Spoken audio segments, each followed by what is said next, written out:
The whistle blows. Not at the end of extra time, not for a foul, not for anything that happened on the pitch. The whistle blows and a nation's dream, 4 years of preseason sweat, of qualifying agony, of fathers teaching sons how to care about something, is erased. Just like that. That sound, that single half-second burst of sound, it has the power to rewrite history, and it has, 3 times, in ways so brutal, so incomprehensible, that governments made official complaints. Players wept in tunnels. Entire countries fell silent. Tonight, we go inside 3 moments where the World Cup was not won. It was taken. We will walk you through a tournament where one team was systematically hunted, game after game, by referee decisions so one-sided that UEFA launched formal investigations. We'll show you a goal that everyone on the planet could see with their own eyes, except for the 2 men who were paid to see it. And we will revisit the most audacious act of cheating in the history of sport, a moment drenched in post-war politics, in national rage, in the strange genius of a man who looked the referee in the eye and lied with a smile. Were these honest mistakes? Human error in the chaos of high-speed football? Or were some of them something darker, something arranged, something decided before the ball was kicked? By the end of this, you will have an answer, and you will be furious. The extinction of Italy and Spain. South Korea, 2002. Korea-Japan, 2002. Co-hosted by 2 Asian nations for the first time, a tournament bursting with joy and optimism. And somewhere in the middle of it, an Ecuadorian referee named Byron Moreno walked onto the pitch in Daejeon, South Korea, and proceeded to commit what many football historians consider the single worst refereeing performance in World Cup history. Italy versus South Korea, round of 16. The Azzurri arrived as one of the tournament favorites. This was a squad of genuine world-class talent. Buffon in goal, Maldini anchoring the defense, Francesco Totti pulling strings in midfield. They were not a team you dismantle with tactics. You could only stop them with something else. The match was tight, physical, both sides pressing. Then came the first act of sabotage. Christian Vieri headed Italy into the lead. South Korea equalized into extra time. And then, Damiano Tomasi. His low shot went in. Goal. Italy celebrated, players sprinting, embracing, the bench erupting. The goal was legitimate. The linesman's flag went up anyway. Ruled out. No explanation that held any scrutiny. Then came the moment that shattered Italian football. Francesco Totti, the Roman prince, the most technically gifted Italian of his generation, received the ball in the box, felt contact, went down. Simulation, said Moreno. Second yellow card. Red. Off the pitch. Totti walked to the tunnel with his hands over his mouth, not in shame, but in pure disbelief. That call, in isolation, would have been controversial. In context, it was obscene. South Korea won in extra time. Italy was gone. The Italian Football Federation launched a formal complaint. The fallout reached the upper floors of FIFA itself. Moreno would later be suspended and eventually arrested in New York years later in a separate narcotics case, a detail that, in retrospect, made people look back at 2002 with considerably darker eyes. But the story did not end with Italy. 3 days later, Spain. Spain versus South Korea, quarterfinal, a match that produced two perfectly legal goals ruled out by officials in decisions so flagrant, so obviously wrong, that the photographs of the moments became Exhibit A in football's most enduring conspiracy debate. First, Fernando Morientes connected with a cross and headed home. The linesman's flag was up. But the player the linesman flagged for offside, Joaquin, was clearly, visibly onside in every photograph taken from every angle. The goal was disallowed. Spain's bench erupted. Players surrounded the fourth official. Second, Ivan Helguera, goal. The referee brought it back for a foul in the build-up that, frame by frame, did not exist. Spain lost on penalties. 2 goals erased. A nation robbed in broad daylight. The Spanish press used the word robo, robbery, on every front page. Diego Forlán, watching from the Uruguayan camp, called it the most corrupt thing he'd ever seen in football. Pep Guardiola, still playing then, looked at the cameras with that quiet fury he carries and said nothing. Some things don't need words. South Korea finished 4th. Both teams they arguably stole the tournament from, Italy and Spain, were out. The cruel ghost goal, South Africa, 2010. 8 years later, the World Cup lands in Africa for the first time. Johannesburg, vuvuzelas, history in the making. England versus Germany, round of 16, June 27, 2010. A match that would confirm, for the last time, that football could not continue to exist without technology.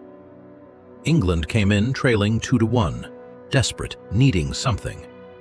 And then Frank Lampard, 38 yards out, slightly to the left, caught Manuel Neuer completely out of his goal and struck a lofted shot toward the crossbar. The ball hit the underside of the crossbar, and then it bounced, down, straight down, over the goal line, by approximately 2 feet. 2 clear, measurable, undeniable feet. Neuer caught the ball on the bounce, turned, and rolled it out like nothing had happened. His face was completely calm. He knew. He has since admitted he knew. "I tried to play it as if it was not in," he said afterward, with an honesty you have to reluctantly respect. Referee Jorge Larionda and his linesmen were the only people on the planet who did not see it. Every single person watching on television, in pubs in Manchester, in living rooms in Lagos, in bars across North America, watched the replays and saw the same thing. The ball was in, by an enormous margin. England 2-2 Germany. That was the scoreline that should have existed in that moment. A completely different psychological match. Instead, Germany broke away and scored twice more. Final score? 4-1. England were humiliated. Matthew Upson, who had scored England's goal minutes before, stood in the center circle afterward, looking like a man trying to understand a language he'd never heard before. Steven Gerrard's face told the entire story of English football suffering. Years of hurt, the weight of expectation, the particular cruelty of being cheated when you were already fighting back. The goal line technology debate, which had been circling football's boardrooms for years, suddenly had no opposition left. FIFA approved goal line technology 2 years later. It was deployed at the 2014 World Cup. Frank Lampard's ghost goal changed the sport structurally. But it did not change what happened on that pitch in Bloemfontein. England went home. The goal never counted. And Lampard, who gave the most complete midfield performances of his career at that tournament, never got another chance. The original sin. Mexico, 1986. Before we talk about what happened on June 22, 1986, you need to understand the weight of the world that walked onto that pitch in Mexico City. 4 years earlier, Argentina and England went to war. Not metaphorically, literally. The Falklands War. 10 weeks of combat in the South Atlantic, 255 British soldiers dead, 649 Argentine soldiers dead. The wounds were still raw, jagged, nowhere close to healed when the two nations were drawn against each other in the quarterfinals of the 1986 World Cup. Argentina had Maradona. The planet already knew what that meant. He had spent the previous 2 seasons at Napoli redefining what a single human being could do with a football. He was not a player, he was a force. But on this particular Sunday afternoon, Diego Armando Maradona chose to be something else entirely. The 51st minute. A loose ball in the England box. Maradona, at 5 feet 5 inches, leapt against Peter Shilton at 6 feet 1 inch and struck the ball, with his left fist, into the goal. Shilton protested immediately, furiously. The England players closed in on the referee, Ali bin Nasser of Tunisia, pointing, screaming, demanding. The referee gave the goal. Maradona ran away celebrating, glancing back over his shoulder. There is a version of that glance that looks like guilt. There is another version that looks like triumph. Both are probably true. Afterward, he described it as a little with the head of Maradona and a little with the hand of God. It became the most famous quote in football history. It was also a confession delivered with such theatrical flair that the world couldn't decide whether to prosecute him or applaud him. 4 minutes later, he scored the other goal, the legitimate one. The greatest individual goal ever scored. 60 meters, 11 seconds, 11 English players beaten. As if he needed to prove that he could have won without the fraud. As if the first goal was a choice, not a necessity. England went home. Bobby Robson, their quiet, decent manager, sat in front of the press and refused to be political. But his eyes said everything. The players were not merely defeated, they were violated. Argentina went on to win the World Cup. Maradona lifted the trophy. And somewhere, in the arithmetic of history, the hand of God sits alongside that legitimate wonder goal, inseparable, permanent, defining. You cannot talk about one without the other. That is exactly what he wanted. VAR is here now. Goal line technology is here. The ghost goal era is technically over. But here is the uncomfortable truth no one in football really wants to say out loud. The sport did not get cleaner because football people wanted it to. It got cleaner because the robberies became so visible, so globally humiliating, that governing bodies had no political cover left to protect incompetence. And even now, VAR has not eliminated injustice. It has just made the arguments longer and louder. Millimeter offside lines, handball interpretations, decisions that take 4 minutes and still feel wrong. The robbery has evolved. It wears a headset now. What these 3 cases share is not just the pain of the teams who suffered. It is the structural fragility they exposed.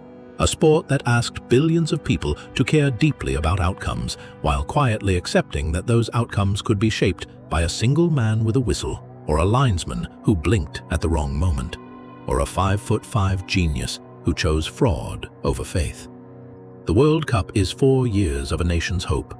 One bad decision, 20 seconds of chaos, and it is gone. That is not a flaw in the beautiful game. That is the knife it holds against your throat every time you fall in love with it. So, which one was the worst crime? Was it the systematic dismantling of Italy and Spain in 2002? The ghost goal that the world watched in real time and could do nothing about? Or the original sin, the hand of God, committed with a grin and canonized by genius? Drop it in the comments right now.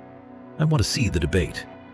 And if you believe the real stories of this game deserve to be told the way they actually happened, not sanitized, not polished, not filtered, then subscribe to the Cold Open Football.